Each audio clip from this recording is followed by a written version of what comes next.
की जय। ओम श्री आत्मा राम पूर्ण काम सब जीवों में वास करे। जो कोई ध्यावे शरण में आवे उनके संकट नाश करे। हे पूर्ण परमात्मा पावन हो जीवात्मा। विश्व बने धर्मात्मा सुखी रहे सब आत्मा। ओम मन मना भवमत भक्तो अध्याय जी माम नमस्कुरु। मामे वैसी सत्यम ते प्रति जाने प्रियोश में। मुझ में लगा ले मनु जी में तन वचन पूजन जन। संसार हत मुझ में मिले निश्चित समझ मेरा वचन।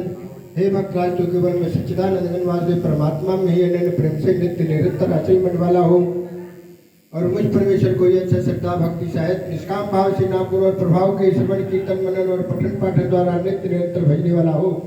मेरा शंख चक्र गदा पद्म किरीट कुंडलादि भूषणों से युक्त पीताम्बर मन वाला और कौस्तुभ मनधारी भगवान विष्णु का मन वाले शरीर के द्वारा सर्वस्व अर्पण करके अत्यंत श्रद्धा भक्ति प्रेम से व्यवस्था पूर्वक पूजन करने वाला हो और मुझ शक्तिमान विभूति बल ऐश्वर्य माधुर्य गंभीरता उदारता वात्सल्य स्वर्गादि गुण संपन्न सबके आश्रय रूपासों को विनय भावपूर्वक साष्टांग दंडवत प्रणाम कर।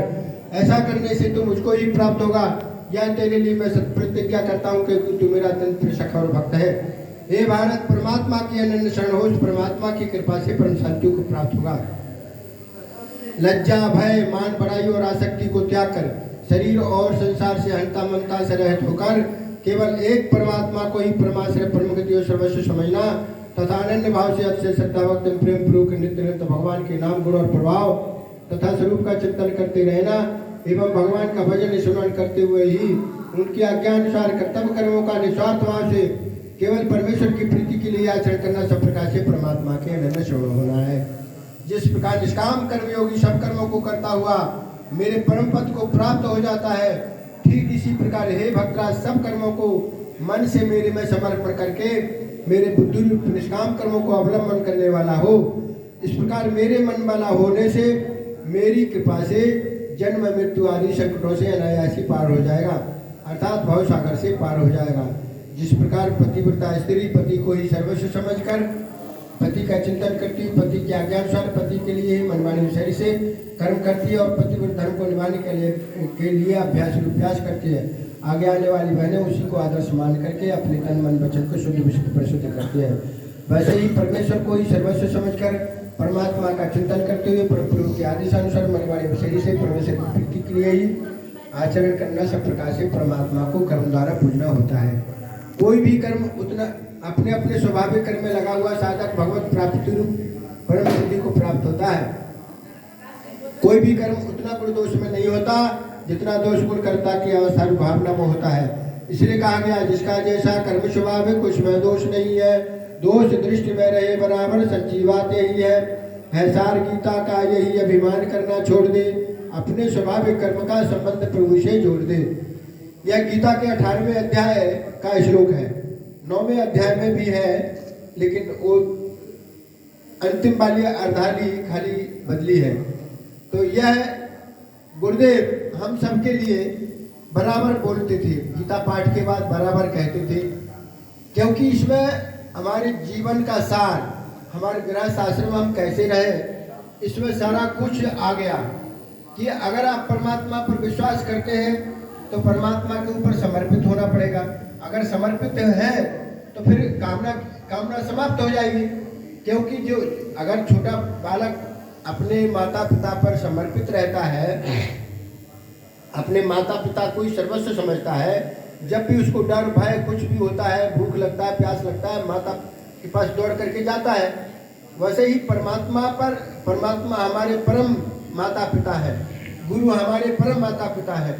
अगर हमने अपना जीवन अगर उनको समर्पित कर दिया तो हमको फिर कुछ मांगने की जरूरत ही नहीं है क्योंकि वो अपने आप उसको वो देखेगा, चिंता उसको होगी।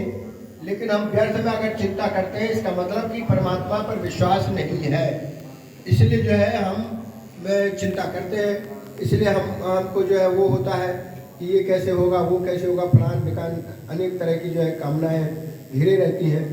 और जो परमात्मा पर निर्भर रहता है वो तो निश्चिंत निर्भ्रांत और निष्प्रिय और अनासक्त रहता है और उसको कोई चिंता नहीं रहती है।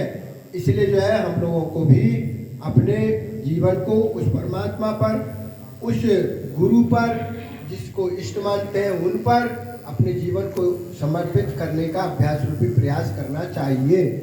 क्योंकि जब तक जो है अर्जुन अपने उस पर निर्भर था, अहंकार पर निर्भर था, मैं युद्ध नहीं करूँगा, मैं ये नहीं करूँ, मैं वो नहीं करूँगा, जब यह टूट गया, उसका अहंकार टूट गया, तब भगवान से कहता है कि नष्टो मोहा स्मृति लब्धा तत्प्रसादान मया चितः। हे प्रभु, मुझे आदेश दीजिए, मैं अब सक्षम हूँ, मेरा जो भ्रम था, मेरा जो अज्ञान था, मेरा जो अहंकार था वो समाप्त हो गया है। अब आप जो जैसी आज्ञा करेंगे वैसा करूँगा और मेरा मोह नष्ट हो गया है। तो इस तरह से जब परमात्मा पर हम, गुरु पर जब हम निर्भर हो जाएंगे और उन पर समर्पित हो जाएंगे, तो भगवान कहते हैं कि अनन्या चिंतयन्तो माम ये जना पर्युपासते, जो मेरे ऊपर निर्भर रहता है, मेरे ऊपर समर्पित हो जाता है, मेरे ऊपर जीवन को निछावर कर देता है, तो उसका योग क्षेम मैं स्वयं करता हूँ। गीता में भगवान कहते हैं कि उसके पास जो है उसकी रक्षा करता हूँ और नहीं है उसको प्राप्त करा देता हूँ। अब इससे बड़ी बात कौन कह सकता है? कोई कह सकता है? नहीं। घर वाले, मुखिया या हमारे घर के परिवार के माता पिता तो बदल भी सकते हैं, हाँ हाँ हम सब कुछ करेंगे और कुछ मौका आएगा तो आपको छोड़ देंगे। लेकिन वो परमात्मा पर जो निर्भर हो जाता है, जो सबका पिता है, वो वास्तव में जो है खड़ा होकर के सबका योगक्षेम वो करते हैं, भक्तों का योगक्षेम वो करते हैं, जो उनके ऊपर समर्पित है उनका योगक्षेम वो करते हैं। लेकिन हम लोगों को विश्वास नहीं होता है, विश्वास नहीं रहता है। विश्वास हमको अपने अहंकार पर है कि नहीं जी कैसे होगा, अरे थोड़ा सा उसके ऊपर निर्भर होकर के तो देख। मीरा जब उनके ऊपर निर्भर हुई तो नाचने लगी, गाने लगी, संसार से कोई मतलब नहीं रह गया। प्रहलाद जब परमात्मा के ऊपर निर्भर हो गया, उनको कोई किसी तरह की कोई चिंता नहीं रह गई, सब रक्षा भी वही करते थे और सब कुछ वही करते थे। वो विष से जो है अमृत बन जाते थे, प्रहलाद जो है अग्नि में जो है शीतल बन जाते थे प्रहलाद के लिए। तो इस तरह से जिसने उस पर निर्भर होकर के देखा उसका जीवन धन्य हो गया। क्योंकि ऐसा संत हमारी गीता यही कहती है कि अपने जीवन को उस परमात्मा पर निर्भर करें, उस परमात्मा के ऊपर समर्पित करें, तो तभी हम उसका सार रूपी भगवत का सार, भगवत ज्ञान, भगवत आनंद, परमानंद को प्राप्त कर सकते हैं।